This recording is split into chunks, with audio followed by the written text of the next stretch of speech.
রাসূল সাল্লাল্লাহু আলাইহি ওয়াসাল্লাম বলেছেন, সবচেয়ে সুখী মানুষটাকে, পৃথিবীর সবচেয়ে সুখী মানুষটাকে কাল কিয়ামতের মাঠে আল্লাহ পাক এক মুহূর্ত সময়ের জন্য জাহান্নামে ঢুকাই দেবেন।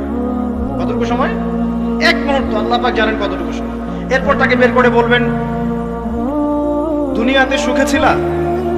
সে বলবে, আল্লাহ সুখ কি জিনিস আমি জানি না, সুখ কাকে বলে আমি জানি না, সুখ কি আমি সেটা জানি না।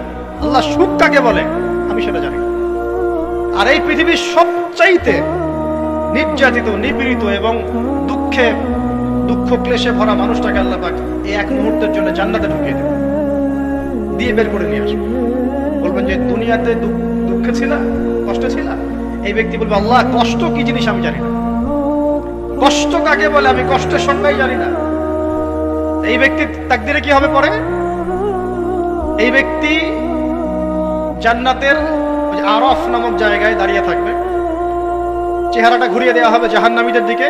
সে বলবে যে আল্লাহ চেহারাটা খালি আমাকে জান্নাতের দিকে ঘুরায় দাও, আমি জান্নাতে যেতে চাচ্ছি না, খালি চেহারাটা ঘুরায় দাও, বাস এনাফ। আল্লাহ বলবেন আর কিছু চাবো না? তো না, আর কিছু চাবো না। ঠিক আছে, চেহারা ঘুরাই দিলাম। এবার চেহারা জান্নাতের দিকে ঘুরে আসে, জান্নাতের ঘ্রাণ, জান্নাতের নেয়ামতের স্নিগ্ধতা সব পাচ্ছে সে। এবার বলছে আল্লাহ শুধু দরজার কাছে নিয়ে যেয়ে রেখে দাও, ঢুকতে চাবো না। আল্লাহ বলবেন যে এইবার কথা দিয়ে কথা রাখবা? ঠিক আছে, জান্নাতের দরজার সামনে গিয়ে রেখে দাও। ও বেচারা দরজা ধরে দাঁড়ায় আছে, চিন্তা করবে, ও ভাববে, ওই সময় সে ভাববে, হাদিসে এত স্পেসিফিকলি আসছে, সে ভাববে যে আর কিভাবে আল্লাহকে বলবো, আল্লাহ তো এতদূর পর্যন্ত নিয়ে আসলেন। এরপর বলবে যে জাস্ট একটু উকি দিব, আল্লাহ খালি একটু উকি দিতে, ঢোকানোর দরকার নেই, খালি উকি দিব। আল্লাহ পাক বলবেন, দেখো আদম সন্তান তোমরা কিন্তু কথা খুব কম রাখো, আদম সন্তান তোমরা কথা দিয়ে কথা রাখতে পারো না। ওই যে আদম আলাইহিস সালামকে বলা হয়েছিল না, ওয়ালা তাকরাবা হাযিহি শাজারা, তোমরা গাছের কাছে যেও না, তাও তারা গাছের কাছে চলে গেলেন।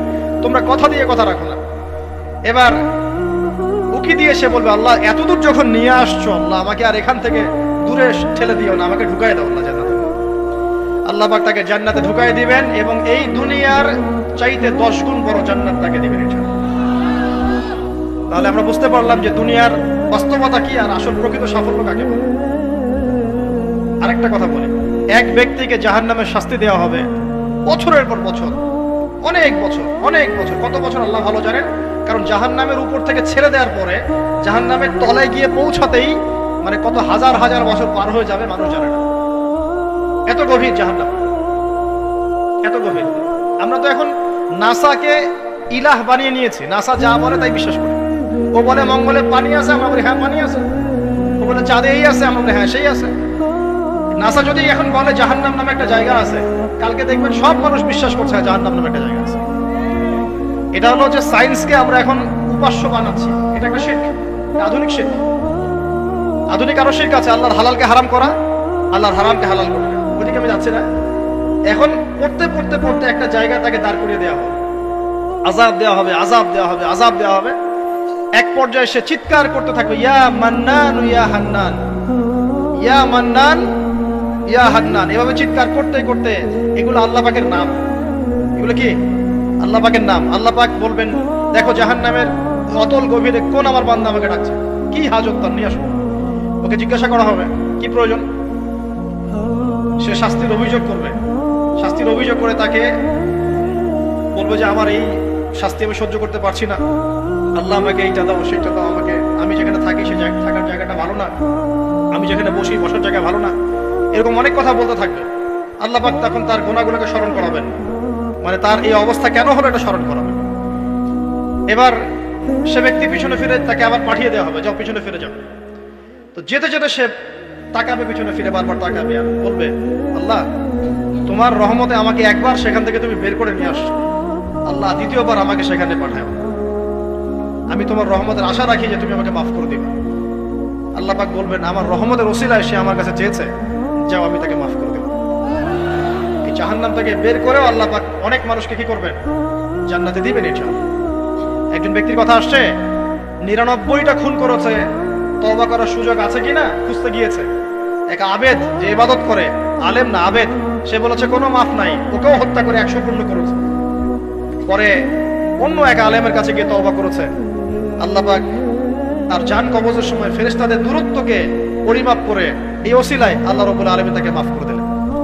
আরেক ব্যক্তিকে মাফ করেছেন আল্লাহ রাব্বুল আলামিন, যে তার সন্তানদেরকে বলেছিল আমি মারা গেলে আমার লাশটাকে পুড়িয়ে ফেলবা, অর্ধেক ছাই বাতাসে ভাসিয়ে দিবা, অর্ধেক ছাই সাগরে ভাসিয়ে দিবা, বাতাসে উড়িয়ে দিবা, সাগরে ভাসিয়ে দিবা।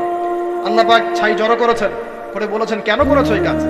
সে বলবে মিন খাশিয়াতিকা ইয়া রাব্বি, হে আল্লাহ তোমার ভয়ে কাজ করেছিলাম, আর তুমি খুব ভালো করে জানো হে আল্লাহ আমি তোমার ভয় করেছি না অন্য কোনো কারণে করেছি। আল্লাহ পাক তাকে বলবেন যাও আমি তোমাকে মাফ করে দিলাম। এক নারীর কথা আসছে, ব্যভিচারী মহিলা, জিনা করে, পতিতা মহিলা, একটা কুকুরকে পানি পান করিয়েছে, আল্লাহ তাকে মাফ করে দিয়েছে। আর একজন লোকের কথা আসছে যে তার বন্ধুকে এতটুকু বলেছিল, একজন ব্যক্তি তার বন্ধুকে এতটুকু বলেছিল যে আল্লাহ তোকে কোনোদিন মাফ করবে না, আল্লাহ তোকে কোনোদিন মাফ করবে না। এরকম কথা কিন্তু আমরা অনেকে বলে ফেলি। আল্লাহ পাক মৌতের পরে এই দুই ব্যক্তিকেই ডাকবেন, কিয়ামতের মাঠে ডাকবেন, এটা বারজাখে হয়েছে। বলবেন আমার রহমত নিয়ে কথা বলার ইখতিয়ার তোমাকে কে দিয়েছে? আমি কাকে মাফ করব কাকে করব না এই কথা বলার ইখতিয়ার তোমাকে কে দিয়েছে? আজকে আমি তাকে মাফ করে দিলাম, তোমাকে জাহান্নামে দিয়ে দিলাম। অতএব আল্লাহ রাব্বুল আলামিনের এই বিশাল রহমত আমরা পাবো আশাবাদী ইনশাআল্লাহ। এই কারণে আমাদের প্রথম যে বিষয়টা ফোকাস করতে হবে, আল্লাহ রহমত পেতে হলে আমাদের অবশ্যই বস্তুবাদিতা ত্যাগ করতে হবে। আল্লাহ পাক দুনিয়া পছন্দ করেন না, দুনিয়ার মোহে যারা ডুবে থাকে আল্লাহ এদেরকে পছন্দ করেন। দুনিয়া প্রয়োজন, যতটুকু আমার দরকার আমি করব, যতটুকু প্রয়োজন নাই এই বিষয়টা আমি পেতেই হবে, চাই চাই আরো চাই, হ্যাঁ দু হাতে চাপাও হাত পেতে নাও, ঋণ করে ঘি খাও, এইসব দর্শনের ধার ধারবো না আমরা ইনশাআল্লাহ। আমাদের দুনিয়া চলে গেলে যাক, বাকির খাতা পূর্ণ হোক ইনশাআল্লাহ তাআলা। আর এই দুনিয়াতে এসেছি আল্লাহর ইবাদত করার জন্য। শিখলাম, জানলাম, বুঝলাম ইবাদত মানে শুধুমাত্র নামাজ, রোজা, হজ, যাকাত নয়। এগুলো অবশ্যই ইবাদত, কিন্তু এগুলোই ইবাদত নয়, বরং আমাদের জীবনের প্রতিটা কাজই ইবাদত।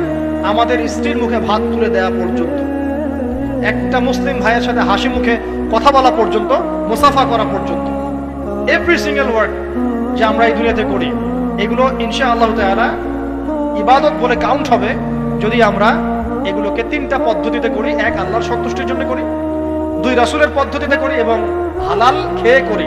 ইনশাআল্লাহ তাআলা আল্লাহ পাক আমাদের সবাইকে এভাবে ইবাদত করার তৌফিক দান।